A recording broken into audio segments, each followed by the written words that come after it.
Assalamualaikum warahmatullahi wabarakatuh.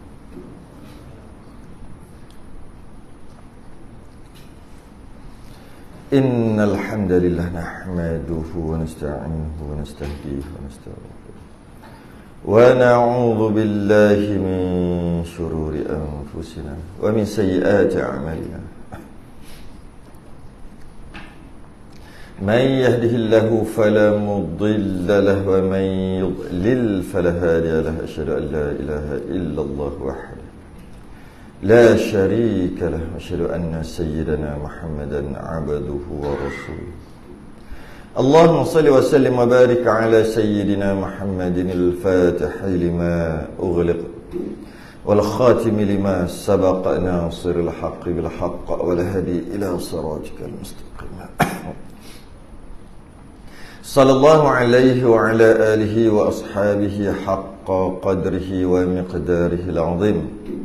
Allahumma nawwir bil kitabi basari wa atliq bi lisani shrah bi sadri wasta'mil bihi jasadi bi hawli wa quwwatika fa innahu la hawla wa la quwwata illa bik subhanaka la ilma lana illa ma 'allamtana innaka antal alimul hakim wa la hawla wala quwwata illa billahil aliyil azim. Amma ba'du. Alhamdulillah, kita sambung Kifayatul Muhtadi, syarah kitab Sulamul Mubtadi karangan Syekh Daud Al-Fatani. Kifayatul Muhtadi karangan Syekh Muhammad Nur Al-Fatani. Berhenti pada muka surat 23 Jawi. Jawi 23, Rumi 29. Perenggan yang kedua. Perkara yang membatalkan iman. Yang keberapa ni? Seperti mana ada perkara yang membatalkan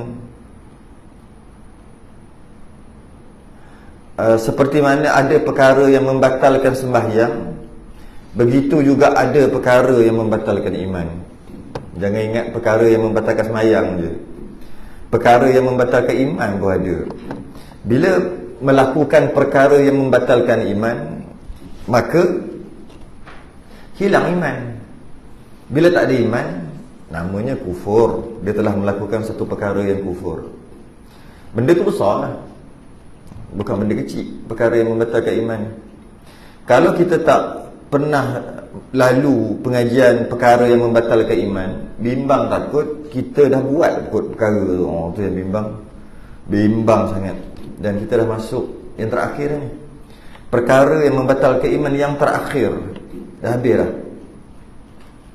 Apa dia perkara yang membatalkan iman yang terakhir?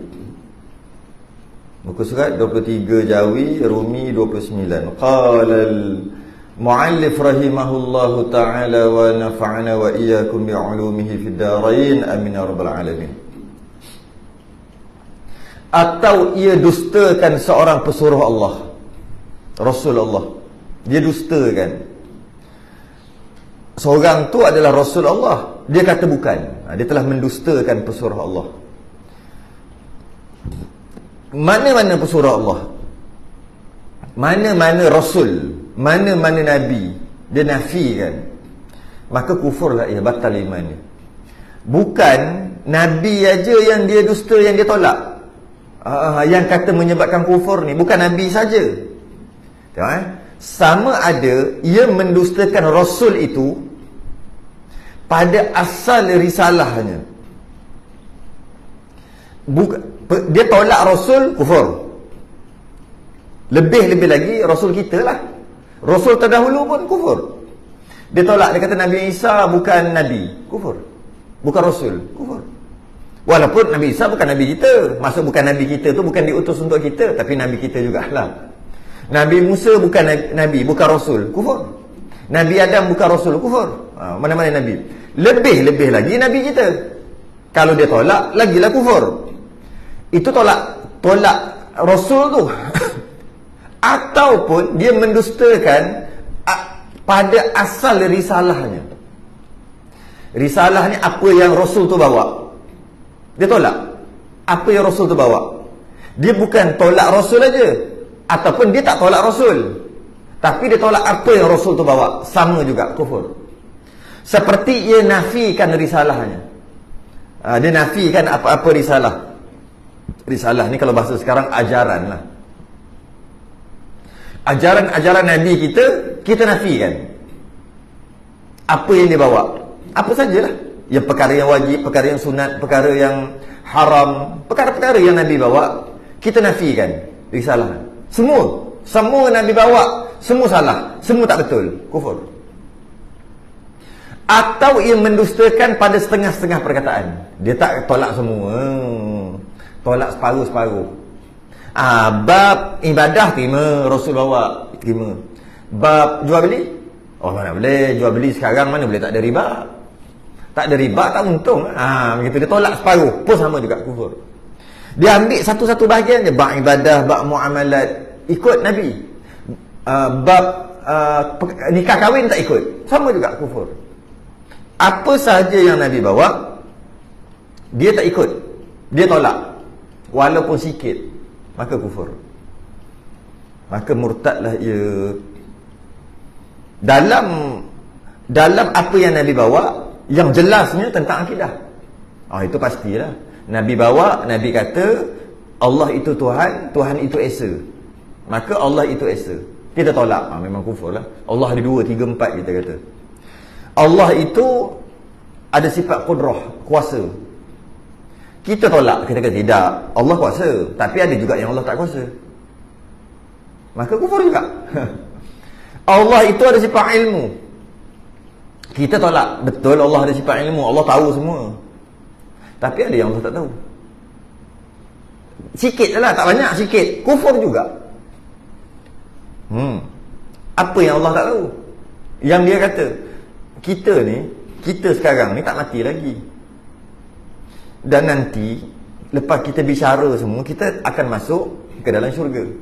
Ada orang akan masuk neraka, bergantung kepada amalan-amalannya. Oleh kerana belum kiamat lagi, jadi Allah tak tahulah siapa yang masuk syurga, masuk neraka. Yang kita hidup ni, Allah tahu tak kita masuk syurga, neraka? Dia kata tak tahulah. Nak tahu macam mana? Kita tak buat lagi, tunggu kita mati dulu, baru Allah kira. Lepas Allah kira mana yang baik, mana yang timbang, barulah Allah tahu syurga, neraka. Maknanya adalah Allah tak tahu, iaitu tak tahu perkara akan datang yang terjadi dekat kita. Kufur. Kufur. Sebab ada orang faham gitu. Allah tahu betul, tapi ada yang Allah tak tahu, iaitu kita ni syurga atau neraka, Allah tak tahu. Ada orang faham gitu. Kenapa pula Allah tak tahu? Sebab kita ada hidup lagi. Tunggulah kita buat dulu, kita buat itu, kita buat. Sekarang ni mungkin banyak jahat kita. Jika umur kita sampai lagi 20 tahun, sempat kita buat baik banyak-banyak, bila timbang baik banyak, maka masuk syurga. Tapi sekarang ni kalau timbang, neraka lah, kata contoh gitu. Jadi akan datang, kita tak tahu kita buat baik ke kita akan buat jahat, kita tak tahu, Allah pun tak tahu. Macam mana Allah nak tahu kita tak buat lagi? Dia kata ada yang Allah tak tahu, kufur. Jadi Allah tahu ke kita syurga neraka? Tahu lama, sejak azali lagi. Itu contohlah, itu contoh. Banyak lagi bab-bab lain. Ada tak yang dalam dunia ni terjadi, selama ada alam ini, ada tak terjadi yang Allah tak nak tapi jadi juga? Benda tu nampak macam simple, tapi tricky juga nak jawab. Ada tak apa yang berlaku sejak alam ni ada, yang Allah tak nak tapi jadi juga? Allah tak nak jadi, Allah tak nak, Allah tak tahu, tiba-tiba jadi yang macam tu. Ada tak? Dia kata ada lah, dia kata gitu. Maknanya ada yang Allah tidak tentukan, ada yang Allah tak nak pun dia jadi kufur, sama. Sebab apa yang berlaku semua Allah nak. Perkataan nak boleh pakai, perkataan tentu boleh pakai. Apa yang terjadi semua Allah nak ianya terjadi, ataupun bahasa lain, apa yang terjadi semua Allah telah tentukan ianya terjadi. Boleh juga. Nak dengan tentu ni sama lah. Semua. Habis itu yang berlaku kat Palestin, goyang katanya. Yang berlaku kat Palestin sekarang, kena bunuh-bunuh sampai sekarang, mati. Allah nak ke ia jadi?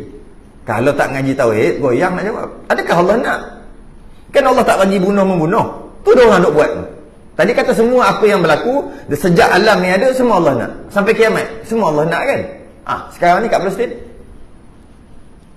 Allah nak. Sudah nak cakap, goyang nak jawab. Akidah kena ngaji sungguh lah, nanti batal iman. Dari sudut akidahnya, iyalah. Sebab apa yang berlaku sejak adanya alam ini, semua Allah nak. Kalau Allah tak nak, takkan jadi. Boleh? Allah tak nak Palestin jadi gitu, tapi jadi juga. Tak Tuhan lah tu, tak cukup Tuhan. Sebab Tuhan yang tak nak, tiba-tiba jadi juga. Oh, itu bukan Tuhan. Ataupun tak cukup, Tuhan tak cukup power. Sebab ada yang dia tak nak, jadi juga. Jadi sudut akidahnya, apa yang Allah nak, semestilah semuanya jadi. Innama amruhu idza arada syai'an an yaqula lahu kun fayakun. Apa yang Allah nak ianya jadi, maka ayat ni yang orang silap faham. Allah berkata kun, jadi maka jadilah. Bukan Allah berkata. Takkan nak jadi ni Allah berkata kun. Nak jadikan dia kun. Berapa banyak kun lah. Pasir tu dah berapa juta bilion lah nak berkun-kun. Bukan. Allah kata jadilah. Oi, kena ratik jadilah. Bukan. Maksud kun fayakun, Allah kata jadilah maka jadi. Maksudnya senang. Allah kata nak jadi kan? Okey, jadi. Bukannya Allah kata kun baru jadi. Habis tak kata kun tak jadi. Apa benda faham gitu? Dia tak faham Quran gitu. Maksudnya kalau Allah nak jadikan apa, terus jadi. Tak ada orang boleh halang, tak ada apa, mesti jadi. Itu maksud kun fayakun. Mesti jadi. Jadi tiba-tiba dia kata ada yang Allah tak nak tapi jadi juga. Allah tak nak setan tu jadi setan, iblis tu. Tapi iblis tu akhir sekali dia jadi iblis. Allah tak nak berlaku pembunuhan atas dunia ni. Allah tak nak. Malah Allah tak bagi. Kan? Tak bagi kita buat pembunuhan. Tapi jadi juga. Ada yang Allah tak nak tapi jadi juga. Tak cukup Tuhan lah tu. Tuhan ni apa dia nak mesti semua jadi. Apa dia tak nak mesti semua tak jadi. Apa yang dia tak nak, tu baru Tuhan. Ada pula Tuhan yang tak nak pun jadi juga. Habis kalau Tuhan tu tak nak ianya jadi dan dia jadi juga, siapa jadi ianya? Tuhan nombor dua. Dah kata Tuhan ada dua dah pula. Mestilah Tuhan yang itu juga. Cuma kita ada syariat. Dalam masa yang sama, semua yang berlaku Allah yang tentukan, Allah yang nak ianya terjadi. Dalam masa yang sama, Allah hantar syariat. Boleh buat yang ni, tak boleh buat yang ni. Syariat tu yang kita perlu lalu hidup atas dunia. Yang tadi tu dari sudut akidah. Kena ngaji sungguhlah, pusing-pusing. Rukun iman yang ke-6 tu. Allah, rukun iman yang ke-6 tu ramai orang tu salah faham. Apa rukun iman yang ke-6? Percaya kepada qada dan qadar kan? Ya. Ramai orang terseleweng kat situ.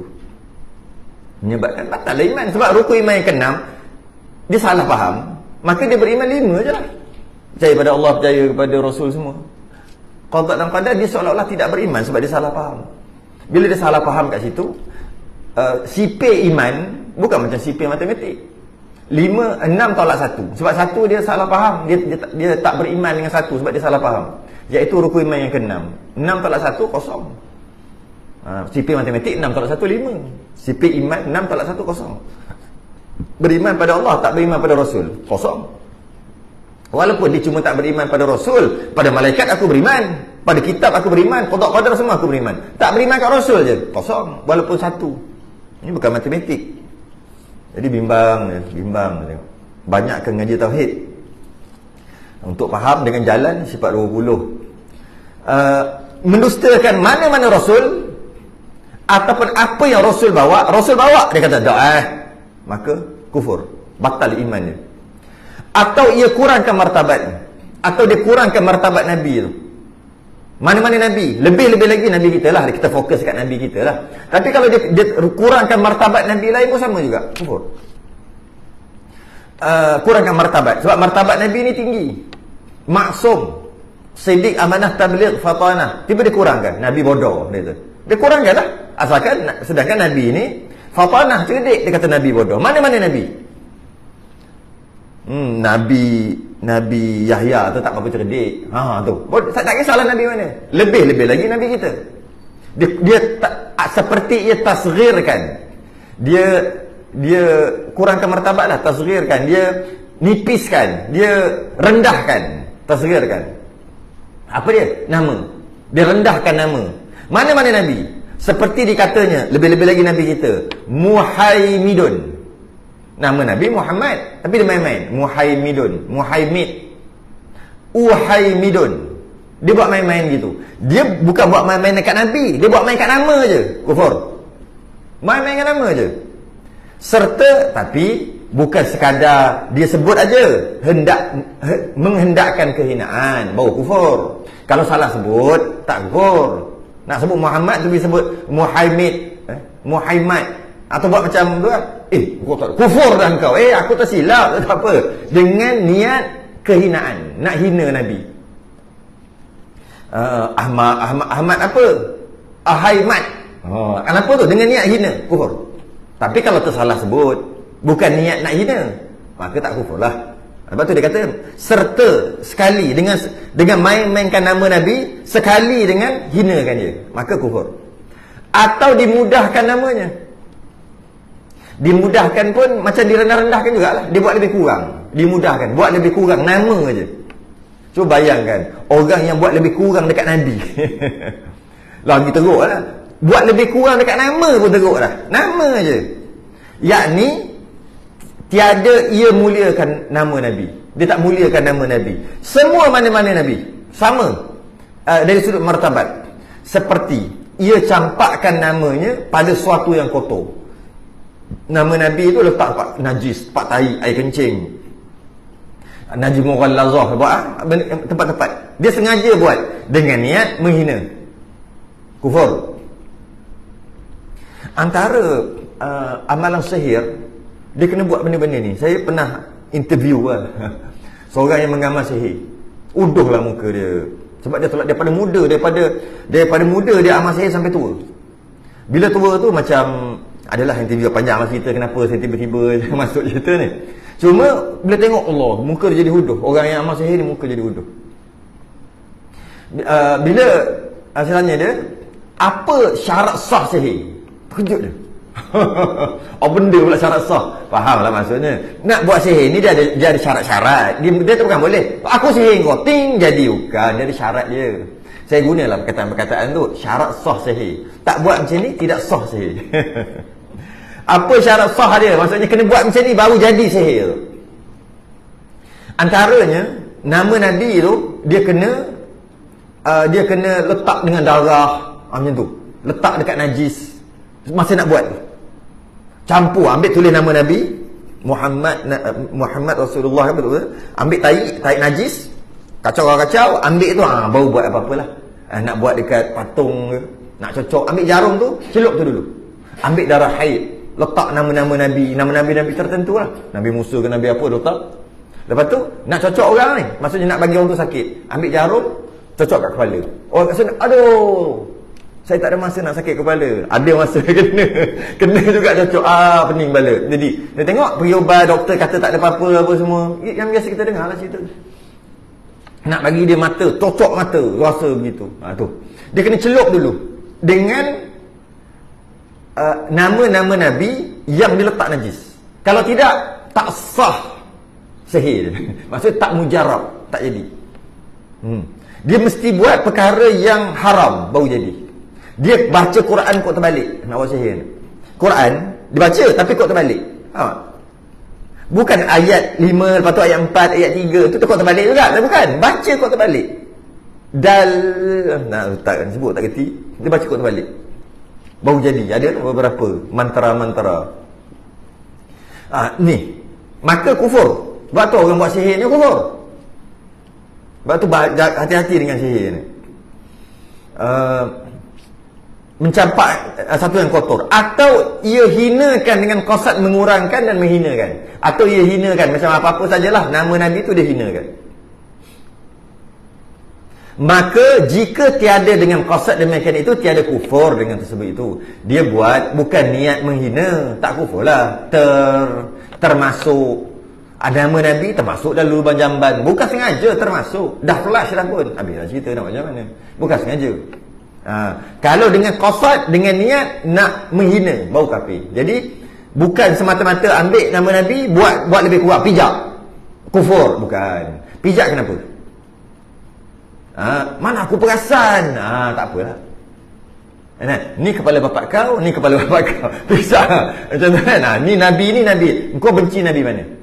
Ni Nabi ni kepala, ni kepala Nabi ni, kepala Nabi ni. Engkau pijak. Dia tulis nama Nabi. Pijak. Dengan niat menghina lah tu. Tu kufur.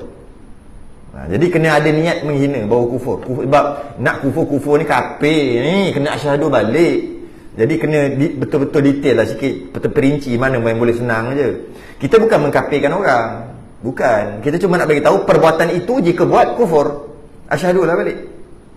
Kerana apa tak boleh main nama Nabi ni?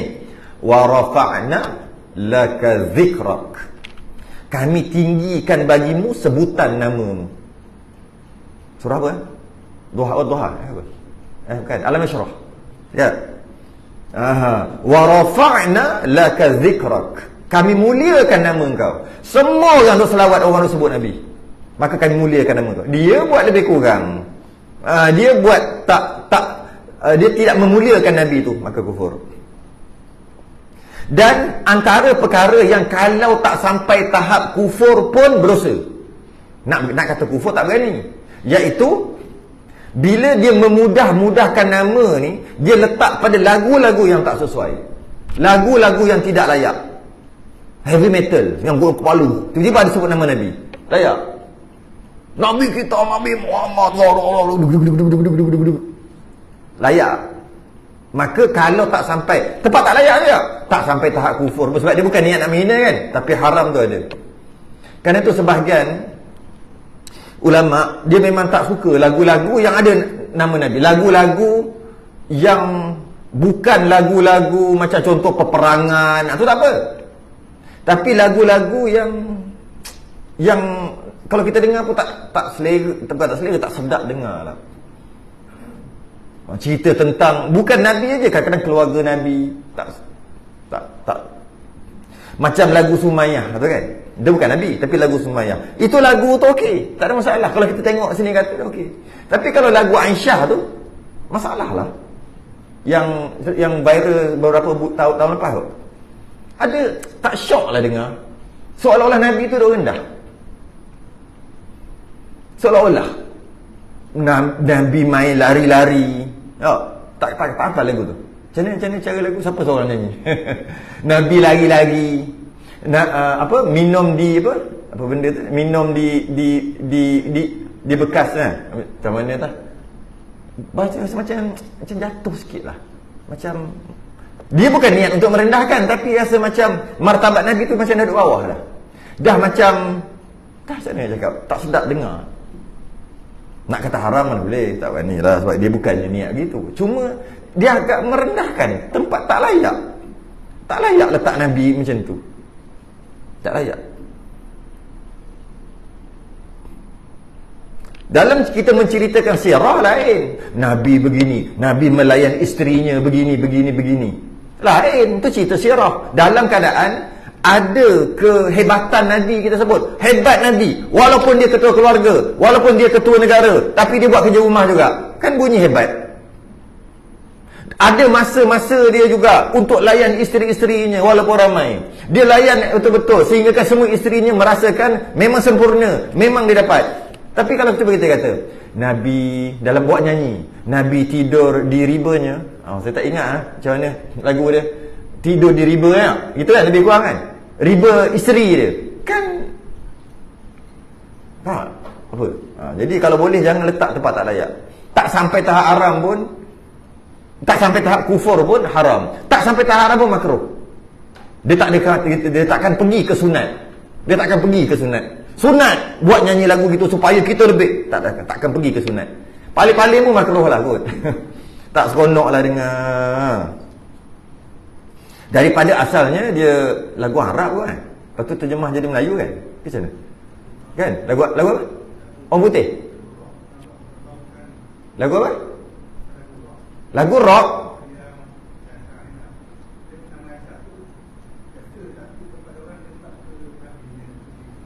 Oh gitu ya. Tak syak lah. Lepas tu orang dia bagi alasan, daripada nyanyi lagu-lagu merapu-merapu, aku cinta kamu, kamu cinta aku, lagi baik. Betul juga dari segi tu. Tak boleh lah nak keras-keras sangat. Kalau kata kan, aku cinta kamu, cinta kamu, cinta kamu tu kan. Cinta sampai mati. Pergilah cinta sampai mati konon. Baru mati 2-3 bulan, cari lain lah. Daripada itu baik cerita dengan Nabi, bolehlah terimalah juga, tapi dari sudut martabat Nabi tu agak tak seronok lah dengar. Tak tahulah, saya tak seronok lah dengar. Seolah-olah kemuliaan Nabi tu dah jadi macam tak seronok. Ataupun sebab tu juga kita tak digalakkan untuk tulis ni tulis nama-nama Nabi dekat kad kahwin. Kad kahwin yang fizikal, yang print. Biasa nama Nabi apa dia? Masa kad kahwin. Kan, dekat kad kahwin. Ni kena kahwin lagi ni sekali ni. Tak ingat dekat kahwin ni Nabi apa?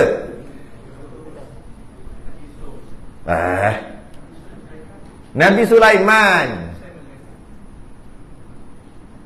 Tapi ada juga Nabi Yusuf. Ada tak? Yang Yusuf dan Zulaikha tu kan? Ada yang ditulis itu Nabi Sulaiman dan Balqis, Nabi Yusuf dan Zulaikha. Nabi yang orang tu tak apa, yang nama Nabi tu. Kenapa? Sebab lepas tu orang buat apa? Tengok, 25 hari bulan. Cantik. 25 hari bulan. Dapat makan free. Dapat makan sedap nasi ayam, nasi tu, nasi ini. Okey. Lepas tu dia buat apa benda tu? Tu dia buang-buang kan? Buang-buang tu tak elok lah. Nama Nabi tu dia jadi kena kotor, kena sampah. Lainlah kita musnahkan, kita rendam, lepas tu perancur kan, lainlah. Kita buang gitu aja. Anak-anak duduk pijak. Tak molek. Macam tu juga macam I love Muhammad kat baju. Sama juga. Baguslah, tak ada masalah. Cuma kat mana dia duduk kadang-kadang? Masuk toilet? Kan tempat tak elok. Jadi jagalah. Tak payah lah. I love Muhammad, tak perlulah. Sebab dia tak salah. Ada saya tengok tu Rasul 25. Kita tengah semayang tak khusyuk, bilang satu-satu. Kat belakang 25 petak. Adam, Idris, Nuh, Soleh kat belakang. Bagus tak? Satu segi bagus lah. Daripada gambar tengkorak. Elok belakang, naga kat belakang. Baik gambar nama-nama Rasul. Tapi kita dah semayang belakang. Waladdal, tengok. Macam tak ada Ilyas. Mana Ilyas? Oh, ada kat sini. Ilyas kat mana? Hilang usaha orang. Dan tak ada masalah. Tapi ada tak masuk tempat-tempat najis ke apa kan? Gitu lah. I love Jesus. Dia bukan nama Nabi, Jesus. Jadi kita boleh lagi no problem. Tapi I love Jesus bukan masalah. Masalah dari sudut najis kena tu kita tak ada masalah sangat. Masalahnya pakai tu apa hal? Yes, itu. Kalau kata nak kita bahas dari sudut macam mana kalau kena najis I love Jesus? Tak ada apa-apa. Sebab Jesus bagi kita bukan Nabi Isa. Bagi diorang punya pasal lah. Cuma apa hal pula nak pakai I love Jesus? Apa pula kita nak pakai I love Jesus? Kenapa tak pakai I love Isa alaihissalam, Al-Masih? Itu bab lain lah. Aduh, nama-nama Nabi hati-hatilah. Jangan buat lebih kurang. Atau ia harus akan boleh. Payah ayat ni. Atau ia harus akan boleh jadi Nabi kemudian daripada Nabi kita Muhammad SAW. Apa dia cakap ni? Atau dia kata, dia pegang, lepas ada Nabi Muhammad boleh je ada Nabi lain. Tu dia nak beritahu. Kufur juga. Jika ada kata, ada tak kemungkinan lepas Nabi kita ada Nabi lain? Ada kemungkinan tu, tapi tak tahulah siapa. Kufur. Siapa Nabi yang lepas Nabi Muhammad siapa? Kemungkinan tu boleh ada lah. Kemungkinan ada. Siapa? Tak tahulah ada ke tak, tapi kemungkinan tu ada. Kufur. Tak boleh. Nabi penutup. Kalau mengaku Nabi, habis juga. Lagilah teruk. Maknanya dalam masa yang sama dia mengaku, dia pegang bahawasanya ada Nabi selepas Nabi Muhammad. Satu. Dan salah yang pertama. Salah yang kedua, yang selepas Nabi Muhammad ada Nabi tu dia. Dua kali salah. Lepas tu dia ajar pula ajaran, 3 kali salah. Maka murtad. Siapa yang mengaku Nabi? Murtad. Dia mengaku dia Nabi, dia Rasul, murtad. Pengikutnya murtad juga. Tak boleh buat apa dah. Memang murtad. Dia kena asyhadu balik. Ataupun lain macam ni, dia kata aku tak tahulah lepas Nabi Muhammad ni ada ke tidak. Kau tahu tak lepas Nabi Muhammad ni ada Nabi yang lain ke tidak? Tak tahu ada ke tak. Tak tahu ada ke tak pun kufur. Sedangkan dia tak menentukan orang tu Nabi. Dia cuma kata aku tak tahulah ada Nabi ke tak selepas Nabi Muhammad. Kufur juga. Maknanya kita kena kata Nabi Muhammad tu penutup segala Rasul lah, memang kan. Penutup segala Nabi dan Rasul. Tiba-tiba dia kata aku tak tahu. Aku tak tahulah ada ke tak. Oh, kawan ni kata ada, kufur. Kawan ni kata kau kata ada, aku tak tahulah ada ke tak. Kufur juga.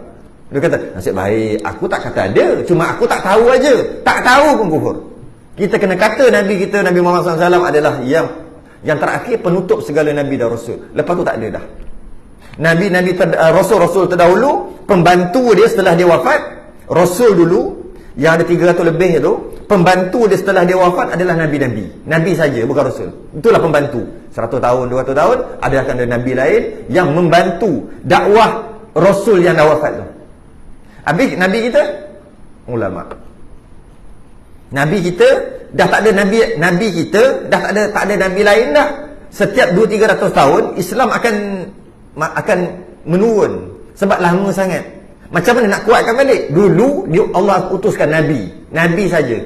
Dia akan bawa syariat. Kau ingat tak 300 tahun lepas? Kau ingat tak Nabi Zakaria? Kau ingat tak apa dia suruh buat? Buat balik. Nabi tadi dia ni balik. Lepas tu orang kuat balik, kuat Islam balik.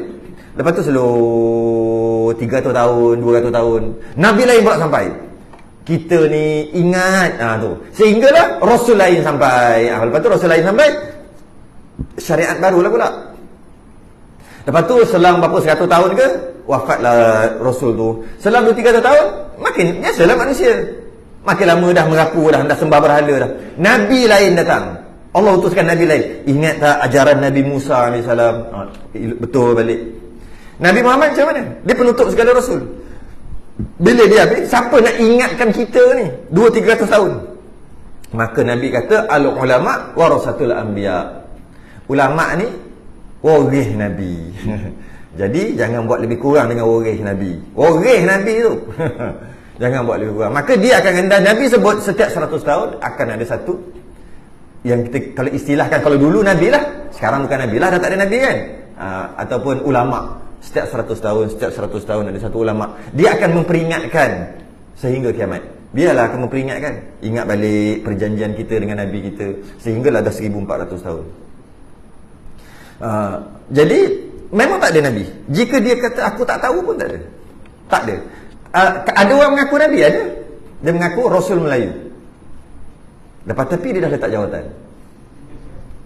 Saya tengok dia letak jawatan. Dengan ini saya benda lah nama, meletakkan jawatan sebagai Rasul Melayu berkuat kuasa serta merta. Gegar nak tanya, surat ke surat? Ada surat menyurat lah. Mana bagi surat-surat? Merepek sungguh. Sebenarnya yang mengaku Rasul ni, yang mengaku Nabi ni bukan baru aja. Zaman Nabi kita tak wafat lagi, elok-elok ada lagi dekat Madinah. Ada dah orang mengaku. Bukan seorang, ramai. Antara yang terkenal dia panggil Musailamah. Nama dia Musalamah, tapi orang tukar sebab nak bagi nampak uduh nama dia. Nama dia Musalamah, orang panggil Musailamah. Nabi tambah lagi Musailamatul Kadzab. Kadzab tu penipu. Musailamah si penipu. Itu pada sebelum Nabi wafat lah. Maksudnya dah hujung-hujung dah Nabi nak wafat dah, tapi sebelum Nabi wafat, tahun ke-9 ke-10 Hijrah. Maksudnya Nabi 10 tahun je di Madinah, lepas tu wafat kan. Jadi waktu tu tahun yang ke-10 lah, dah hujung-hujung dah. Tapi memang ada, dia mengaku siap. Itu seorang. Ada seorang lagi waktu yang sama juga, yang mana Musailamah ni dulu dia masuk Islam. Dia masuk Islam dulu. Seorang lagi, Musailamah ni masuk awal lagi Islam. Musailamah ni masuk awal lagi. Seorang lagi perempuan, Saja'ah nama dia, Saja'ah binti Al-Harith. Dia masuk Islam juga. Ketika Nabi ada dia masuk Islam. Dia lepas tu dia mengaku Nabi. Musailamah pun dulu masuk Islam, tapi lebih awal lagi. Yamamah dekat Yaman. Satu tempat nama Yamamah. Bangsa dia bangsa hebat. Dia pun masuk Islam dan dia memang pandai cakap. Musailamah ni akhir sekali dia mengaku Nabi. Tak lama lepas pada tu penghujung hayat Nabi. Seorang lagi perempuan pula ngaku Nabi. Akhir sekali dua orang ni kahwin. Dua-dua, Nabi dengan Nabi kahwin. Nabi lelaki dengan Nabi perempuan. Cerita dia adalah cerita sikit. Boleh nak cerita sikit lah, sharing sikit cerita. Musailamah ni dia pernah tulis surat dekat Nabi. Masa awal-awal ni surat Nabi, daripada Musailamah Rasulullah kepada Muhammad Rasulullah. Dia tulis tu ayat dia. Salam sejahtera ke atas kamu. Gini. Dia kata apa? Marilah kita bersama-sama berkongsi tanah jajahan. Kata macam tu. Engkau seorang yang nak Rasul, aku pun nak juga, mari kita share. Share separuh-separuh. Dia tulis surat Nabi. Nabi pun balas, dengan nama Allah, daripada utusan Allah Muhammad Rasulullah kepada Musailamatul Kazzab, Musailamah si penipu. Nabi balas surat dia. Bila macam tu je, lekat nama dia Musailamatul Kazzab, Musailamah si penipu. Tapi dia hidup. Nabi wafat dia masih lagi hidup. Dia dapat kumpulkan sampai 100,000 orang, 100,000 pengikut. Pernah ramai yang beriman dengan dia, yang beriman dengan Musailamah ni, ramai. Pernah sekali Saja'ah Al-Harith ni, Nabi perempuan ni, dia pun ramai juga. Dia lagi ramai pada Musailamah. Dia nak pergi serang Musailamah. Kurang hajar kau kata, ngaku Rasul. Aku Rasul sebenar, kata perempuan tadi. Padahal dua-dua bohong. Nak pergi serang. Bila nak pergi serang, Musailamah lagi, dia tahu kalah. Dia lagi. Akhir sekali dia buat perjumpaan. Popek gini, kau tim punya. Tengoklah dia buat macam mana. Dia buat perjanjian. Akhir sekali kahwin dua orang tu. Sebab apa? Lebih baik kita gabung. Aku ada 100,000 lebih, engkau ada 200,000. Kalau kita gabung, kita akan kuat. Kita boleh lawan Islam. Waktu tu Nabi dah wafat. Masa dia gabung tu Nabi dah wafat. Kita boleh lawan Sayyidina Abu Bakar. Kita boleh lawan. Kita gabung. Akhir sekali bercinta. Rasul lelaki dengan Rasul perempuan bercinta, kahwin. Nabi wafat lama dah masa tu. Taklah lama Nabi dah wafat. Makin lama makin ramai. Sampai zaman Sayyidina Abu Bakar. Kan Sayyidina Abu Bakar kan ada satu peperangan, yang mana peperangan tu bagi antara peperangan yang Sayyidina Abu Bakar ketika zaman Sayyidina Abu Bakar adalah perang nak melawan orang yang murtad dan orang yang tak bayar zakat. Dua benda. Sebab Sayyidina Abu Bakar cuma 2 tahun lebih saja. Sayyidina Umar yang 10 tahun lebih. Sayyidina Abu Bakar kejap kan, 2 tahun lebih. Sempatlah perang. Pernah berlaku peperangan. Sayyidina Abu Bakar arahkan Ikrimah untuk jadi ketua perang lawan tentera Musailamah, gabung dengan tentera Saja'ah. Yang ada lebih 100,000 orang tentera lawan Islam. Yang Ikrimah bawa 12,000 lawan 100,000. Hampir kalah juga. Kemudian Khalid Al-Walid datang. Khalid datang, barulah boleh menang. Tapi walaupun boleh menang tipis. Namanya memang bahaya lah. Memang bahaya. Islam dalam bahaya. Nabi dah wafat. 100,000 lawan 12,000. Memang sangat bahaya. Adalah satu kisah. Musailamah ni, dia dibunuh. Dia akhir sekali matilah pada peperangan tu. Tapi menang tipis. Sebab Ikrimah nak kalah, baru Khalid Al-Walid datang. Pun hampir nak kalah daripada tentera-tentera daripada Yaman. Akhir sekali Musailamah kena bunuh. Barulah bila ketua kena bunuh, dia barulah slow. Maksudnya orang tak semangat lah balik. Bendera dah jatuh, dia tak semangat lah. Akhir sekali menang umat Islam. Cuma yang menariknya, saya teringat satu kisah. Musailamah ni dibunuh oleh seorang hamba, namanya Wahsy bin Harb. Wahsy nama dia, bin Harb. Wahsy bin Harb ni, dia lah yang bunuh pakcik Nabi, Hamzah bin Abdul Muttalib, Asadullah, singa Allah. Hamzah ni, dia hebat. Ada yang kata dia lagi hebat daripada Sayyidina Umar. Hamzah ni. Ataupun paling-paling pun sama hebat. Kan Sayyidina Umar kan kuat, sama. Dia bunuh semua kepala-kepala. Kalau berdepan, one by one, garanti kalah. Tak boleh menang. Hebat ni. Antara yang kena bunuh ramailah kepala-kepala kabilah. Ada seorang ni, pakcik dia kena bunuh dengan Hamzah. Bila pakcik dia kena bunuh dengan Hamzah, anak saudara dia ni sakit hati lah, berdendam. Anak saudara dia ni yang berdendam ni, satu hari nanti aku nak bunuh juga. Dibunuh pada perang Badar waktu tu. Ya, pakcik dia kena bunuh pada perang Badar. Pada perang Uhud, dia ada seorang hamba, anak saudara seorang ni yang jahat ni. Dia ada seorang hamba ni Wahsy bin Harb. Dia kata kat hamba ni, aku akan bebaskan kau kalau kau boleh bunuh Hamzah. Kata hamba tadi, hamba kulit hitam, takkan boleh bunuh Hamzah. Takkan boleh. One by one takkan boleh. Kalau kau nak bebas, kau bunuh dia. Kata Wahsy, aku dengar itu adalah satu perkataan yang aku nak dengar sejak dulu lagi. Sebab dulu dia hamba, memang kerja siang malam. Aku dah lama nak dengar perkataan tu. Lepas tu dia tanya, siapa yang akan jadi saksi nanti? Tak kira siapa-siapa jadi saksi. Kau bawa aje, kalau betul Hamzah mati dan saksi tu kata betul kau bunuh, aku merdekakan kau. Wah, dia seronok. Sedangkan pada perang Uhud dia tak ada kepentingan apa-apa pun. Dia menang ke, dia kalah ke, dia menyorok ke, dia tak ada kena, dia hamba. Tapi dia masuk juga perang Uhud. Dia masuk, dia tengok tengah lawan, ada seorang ni lawan. Aku nak lawan kau Hamzah. Tak sampai, teng ampuh dah, mati dah.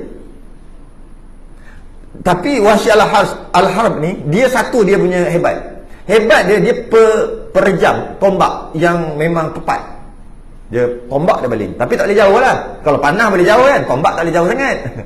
Tapi dia perejam. Kalau dia buat tu memang kena. Maka dia fikir macam mana nak buat. Sekali dia pergi kat belakang. Tu je cara dia. Diorang dengan tengah sibuk, dia pergi kat belakang. Makin dekat, tembus. Hamzah syahid. Hamzah syahid. Tapi main kat belakang.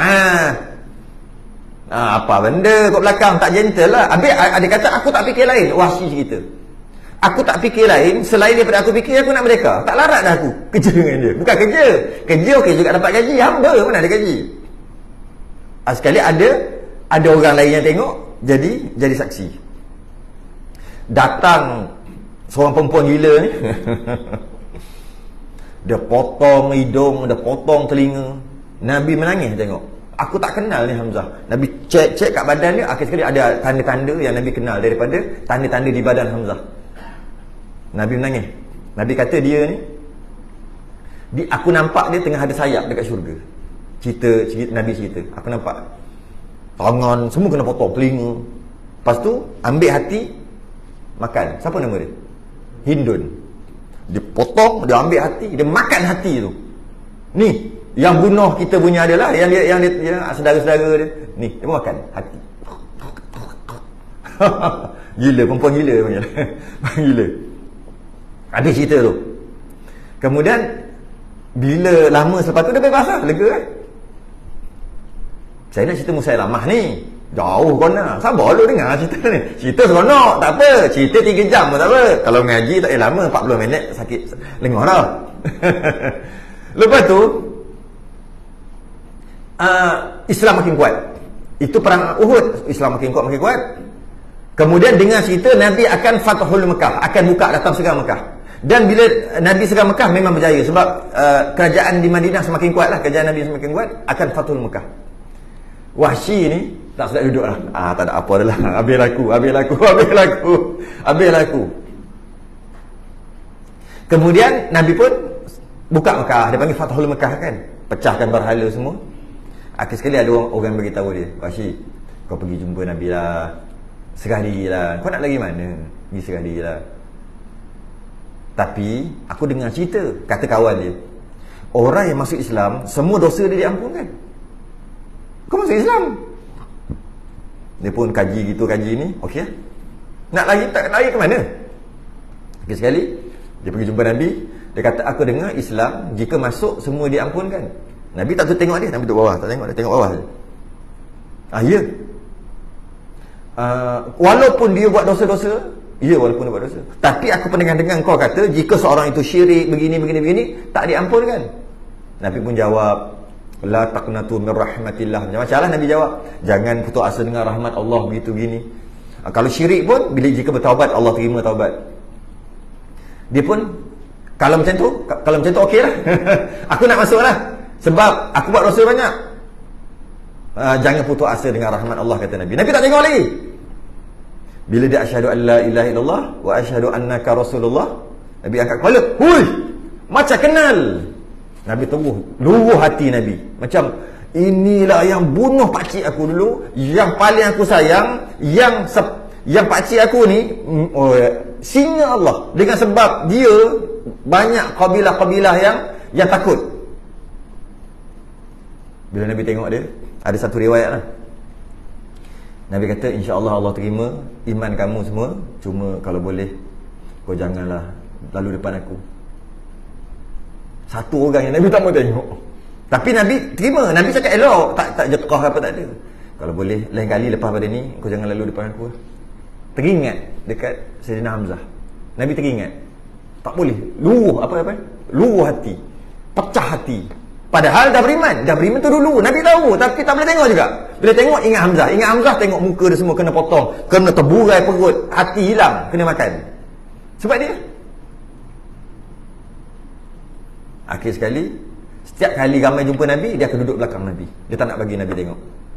Tapi dia beriman sampai kesudah, sampai mati lah. Nabi ada duduk belakang, tak nak bagi Nabi tengok dia. Kemudian Nabi wafat. Zaman ni baru sambung cerita, baru sampai Musalamah.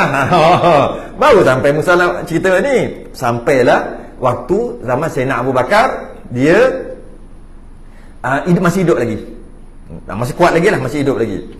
Wahsy ni, Nabi dah wafat. Lepas tu sampailah zaman yang Ikrimah bawa tentera untuk berperang dengan 100,000 yang cerita tadi tu.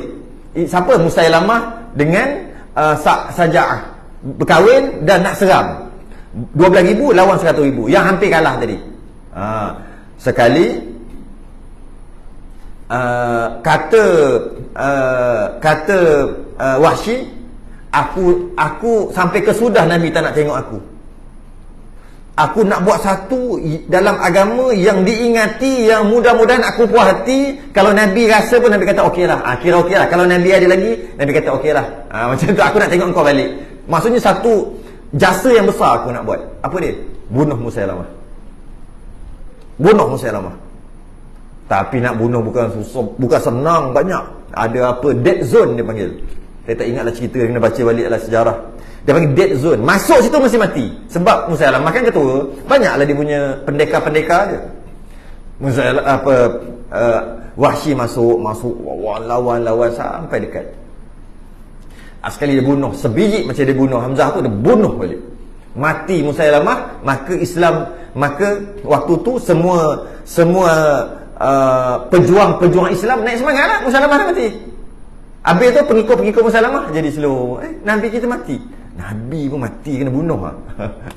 Jadi slow. Habislah kita. Itu yang menang. Lepas bunuh tu, Wahsy rasa, aku puas hati sangat. Aku rasa kalau Nabi ada, Nabi mesti kata terbalas. Maka Islam selamat dengan Wahsy bin Harb. Sikit lah cerita. Sebab dah nak habis dah pun. Okay. Atau i'tiqad keadaan warna Nabi itu hitam. Nabi tak legam kufur. Padahal hitam bukan hina. Hitam hina. Hitam tu Allah dah jadikan. Tak boleh kata Nabi hitam. Tak boleh.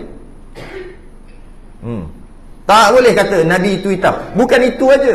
Tak boleh kata Nabi kemetot Nabi kerdil. Tak boleh. Kufur.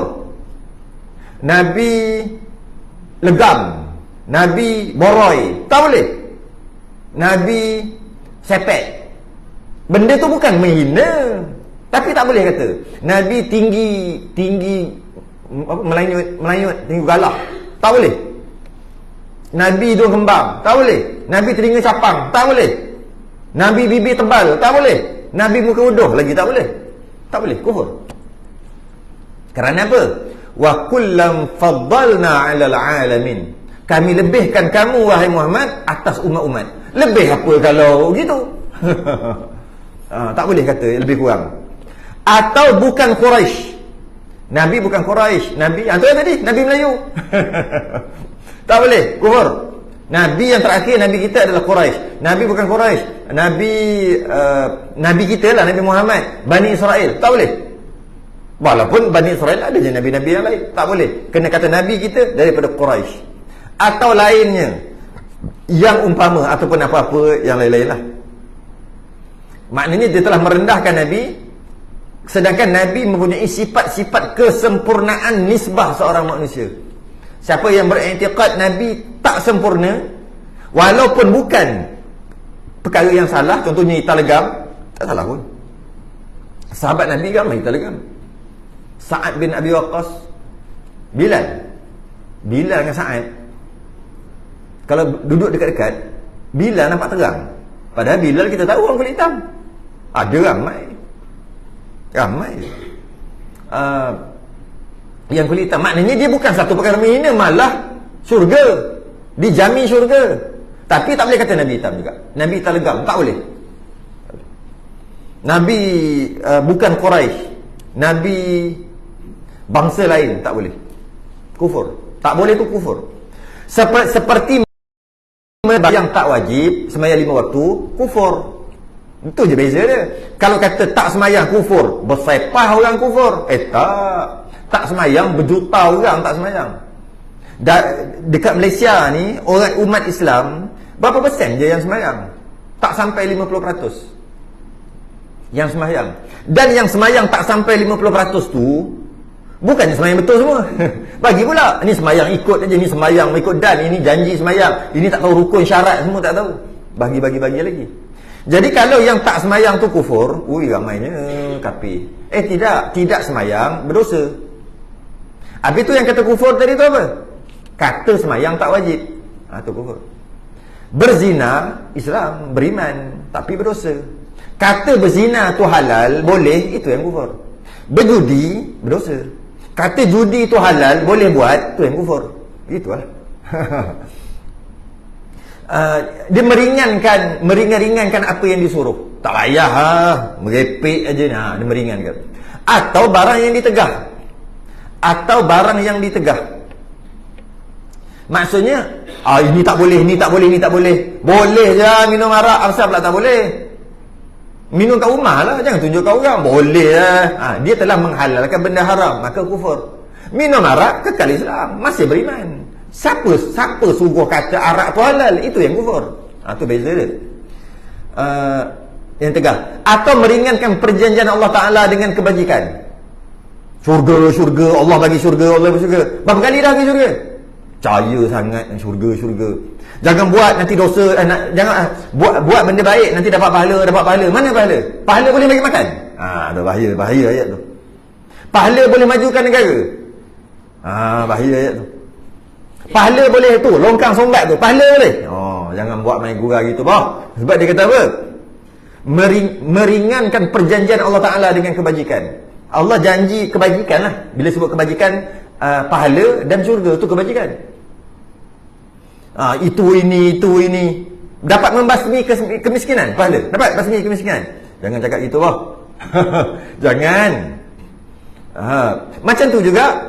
Atau dengan janji perjanjian seksa. Neraka. Berapa kali dah pergi buat lawatan kat neraka? Berapa kali dah pergi? Neraka. Sikit-sikit dosa.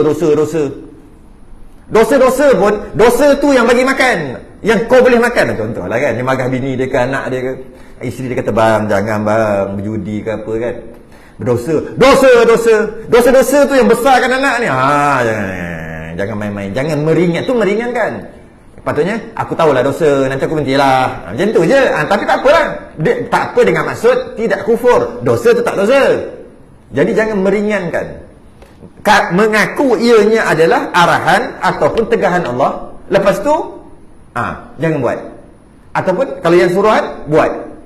Cuma jangan tolak kefarduan itu, kewajipan itu. Jangan tolak. Keharaman itu jangan tolak. Buat, tu cerita lain.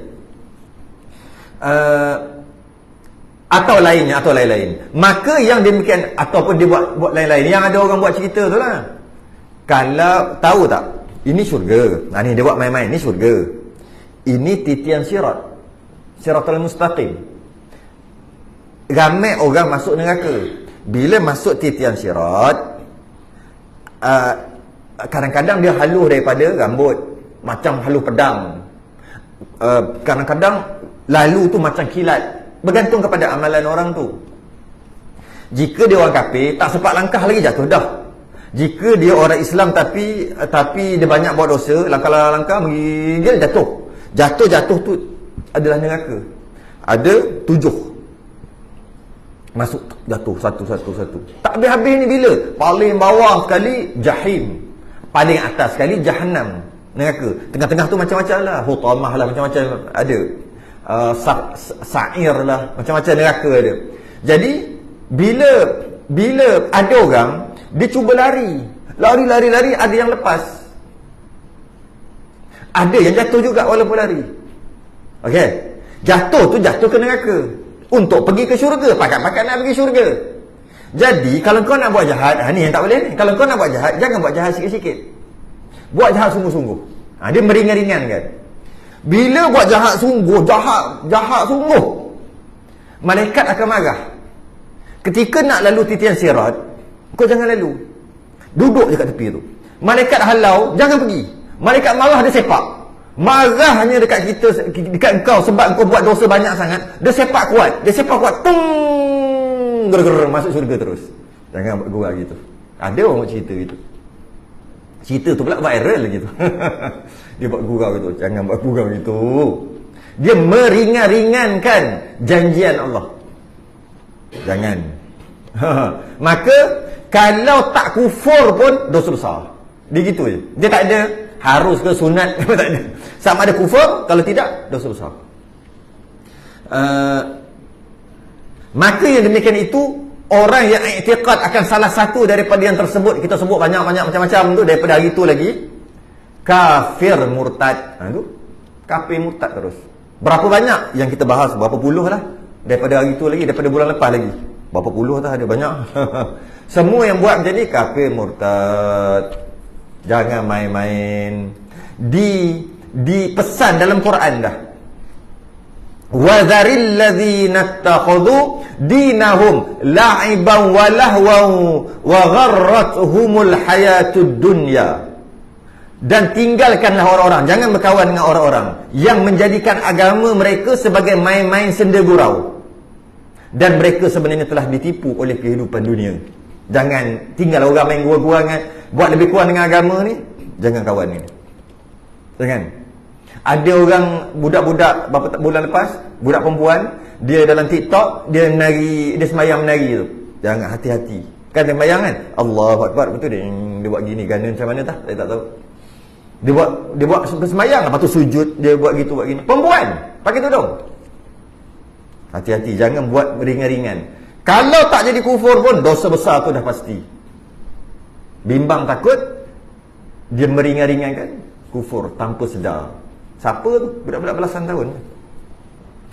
Cukup setakat tu dulu. Wallahu alam. Jangan main-main, jangan main-main. Dan bahagian kedua, perbuatan yang jadi murtad, iaitu seperti ia sujud bagi berhala. Atau matahari atau makhluk. Kita dah bahas sebelum ni, dengan pegangan kufur. Yang baru dah lepas beberapa kali baru ni. Masuk pula jadi kufur juga, bukan dengan pegangan aja. Dengan perbuatan pun boleh jadi kufur. Apa dia? Sujud berhala, sujud orang, sujud matahari. Akan datang, wallahu alam. Sudah yang tasbih kafarah dan surat Allah subhanakallahumma hamdik. Asyhadu an la ilaha illa anta astaghfiruka wa atubu